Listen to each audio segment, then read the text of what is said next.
Yan, ito na yung ating unit.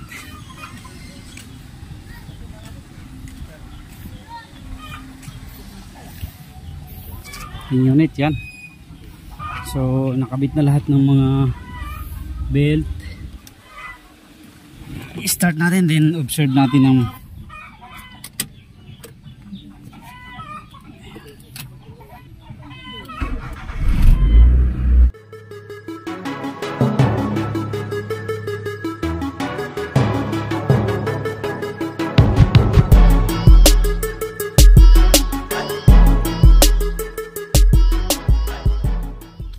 Yo, what's up mga kaduit? Magandang hapon sa inyong lahat. At so yan mga kaduit, kukuhanin ko na yung ating unit, ating auto sa talyer.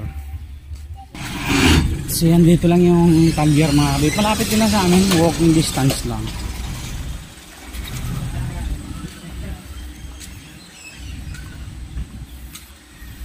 Yan, dito may talyer kasi dito, tropa ni Papa.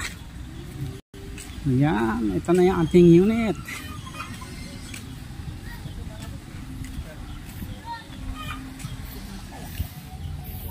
Yung unit yan.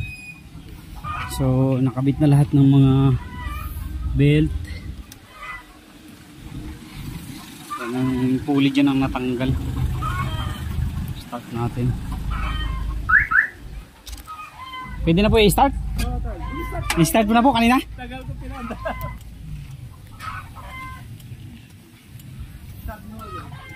I-start natin, then observe natin ang po. Tatlong belt kasi ito eh. Tatlong belt. Oo.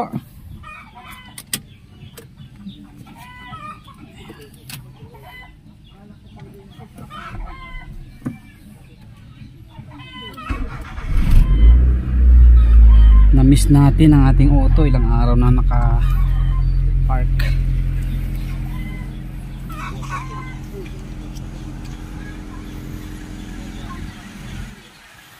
Ayan na, tahimik na naman ang makina natin.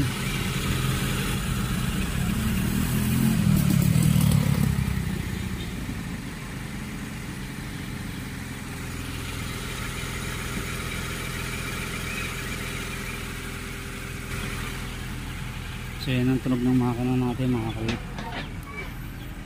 So papalinis natin yan pagkatapos. Karwasahan ako ano.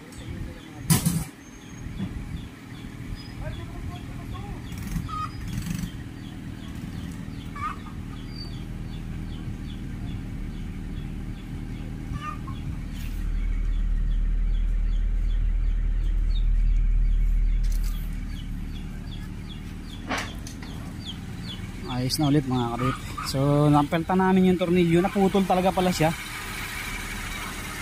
Nakabili si kuya nung talagang tornilyo na pang Honda. 800 daw ang kuha niya, napakamahal. Tapos naglagay kami ng bagong kunya na mas malaki kumpara dun sa dati. Tapos nilagay namin ng dikit yung tornilyo nung pagkakabit namin. So tinulungan ko yung mekaniko kanina kasi ang daming gawa niya eh. Ako nang naggawa ng kunya na bago, hinasa ko yung bagong kunya. Bumili siya nung hardy na bakal, tapos ginawa namin yung bagong kunya para mas matigas. So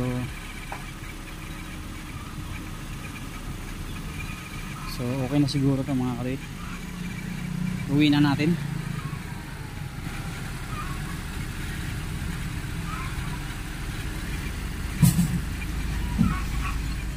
Sa wakas na iuwi na rin natin sa garahe niya. Ay, thank you Lord. So buti mabait yung tropa ni Papa. Maliit lang siningil sa atin na labor. So hindi na tayo masyadong namahalan ng labor. So pansin ko medyo tumaas yung ano niya oh.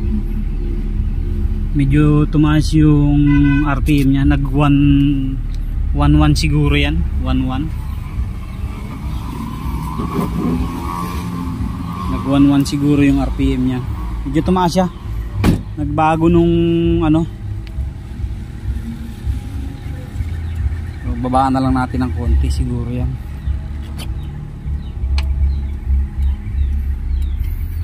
So yun, okay na mga kaduit.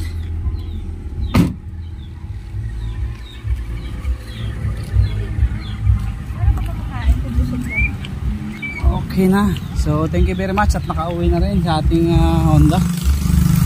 So solve na yung problema natin. Hindi na tayo masyadong kakabakaba ngayon dahil nasolve na yung problema natin.